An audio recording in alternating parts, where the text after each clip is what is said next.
Hello, everyone, and I'm so proud and happy to be part of this organization today. And what I will be talking about is the findings from a research project that we undertook in collaboration with numerous organizations, including IWIM, but also United Nations Development Program, International Labor Organization, and German Development Corporation Program. So it was a big project with multiple partners, and today I will be presenting you the findings from the global report that analyzed granular and gender segregated data from 12 different countries. And the link for the global report that I'm presenting now will be available in the chat box. You can click and download and read in more detail because we have limited time today and I won't be able to go through all the details. But for more information, please read the report when you have time for this.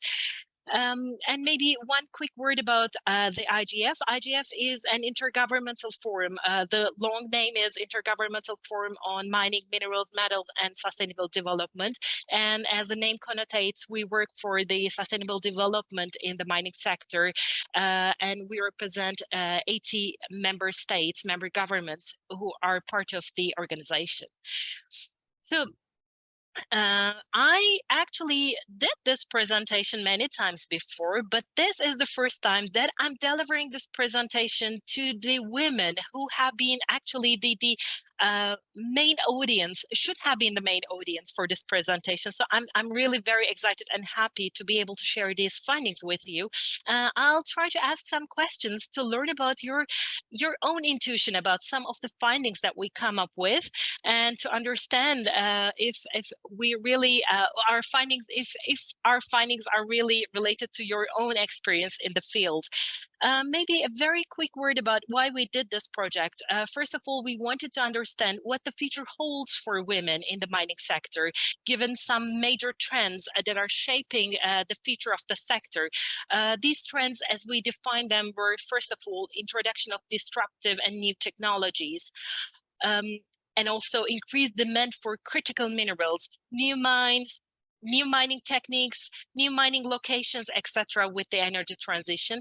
And lastly, ESG requirements, the increased demand from investors to mine more responsibly and equitably. So we wanted to understand what the future holds for women in the along the ways of these trends.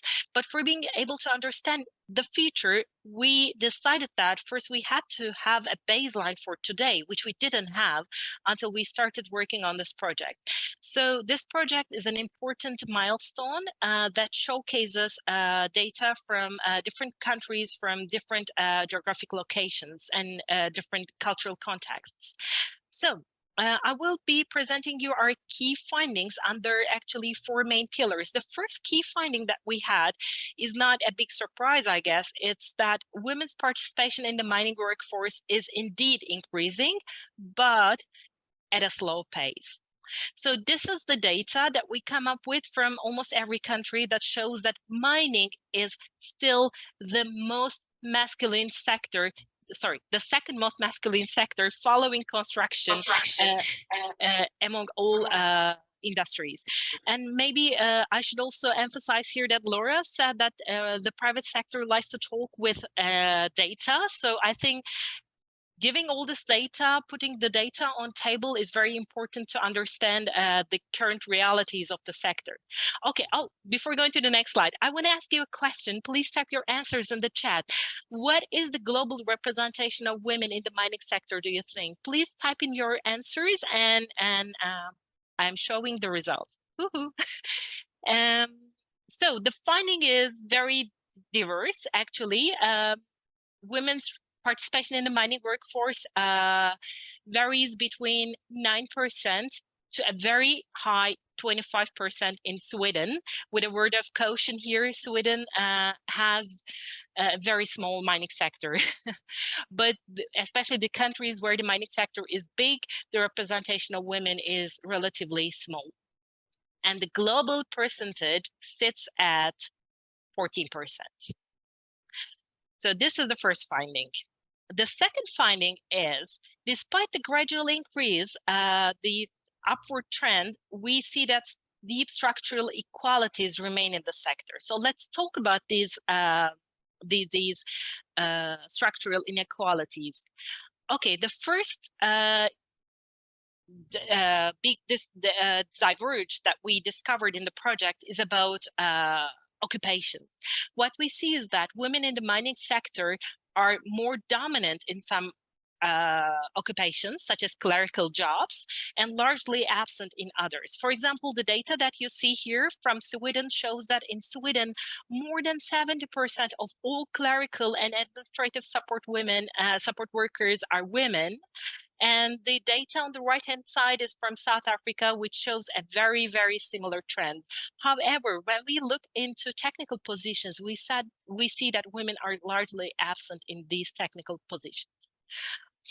So it's a big trend. It's an important trend that shows a difference, a diverge in the sector. And before going to my next structural inequality, I want to ask your views about what's your perception about women's education in the sector? Do you think that women have higher educational attainment than men, or men have higher educational attainment than women?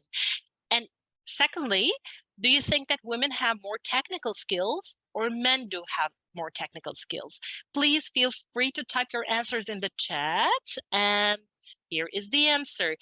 This was a surprising data for us, and maybe not for you, but we saw that almost in every country that we analyzed, women have higher educational attainment than men.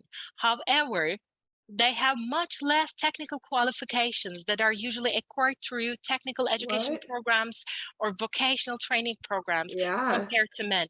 And this is super important. And the main reason is because that was a question in the chat box about women in communities. And I think this is a very important finding about women in mining communities. These kind of technical qualifications help women or members of mining communities to get into easy to enter jobs that are available in mining communities. However, these are the skills that women lack the most. So this is a big challenge for women in the sector, as we found.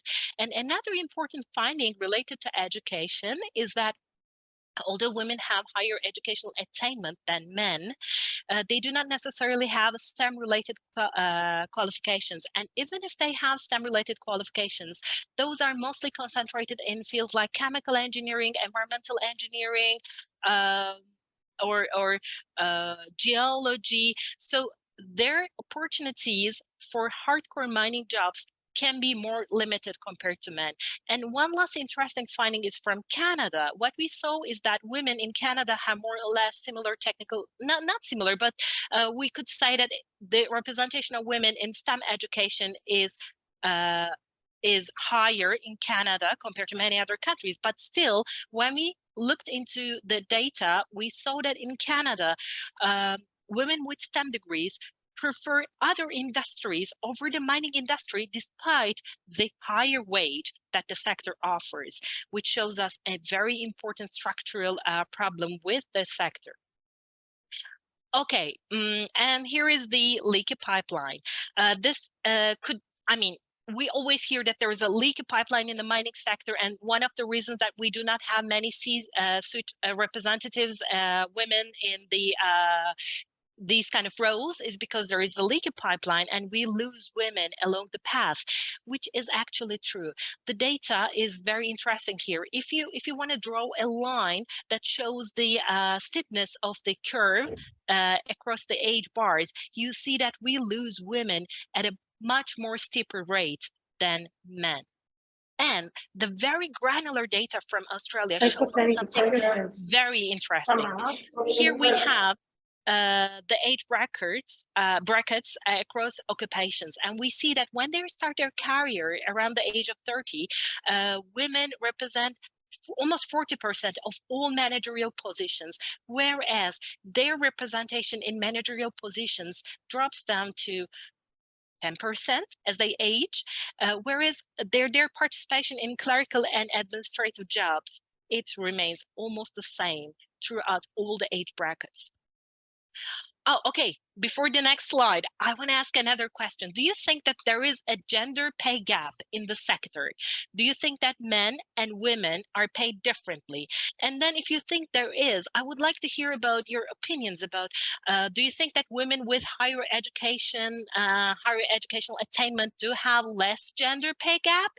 Or, for example, women with higher wages have less pay gap? Or is it just the other way around? I would like to hear your opinions, your perceptions in the chat box, and I'm giving you the data now.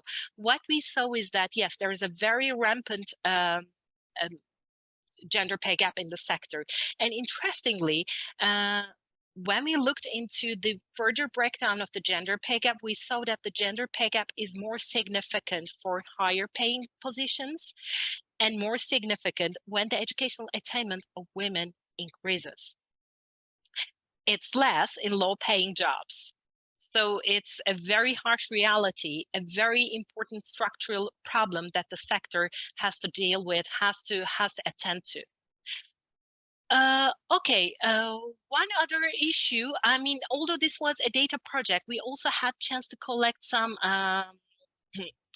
qualitative data, and the qualitative data showed us actually what we already knew, that the mining sector is not necessarily the most conducive sector to women's employment.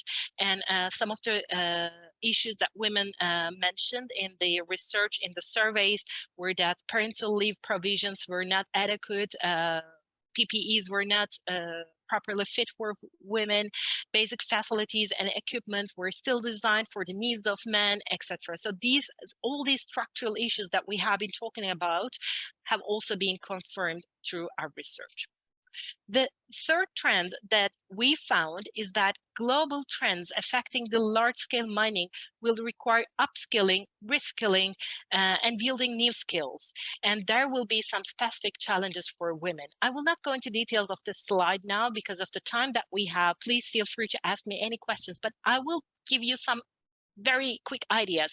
One of the issues is about redundancy. What we know is that according to the VEF report, we know that around, if I'm not mistaken, around 30% of the jobs in the mining sector will become redundant in a few years.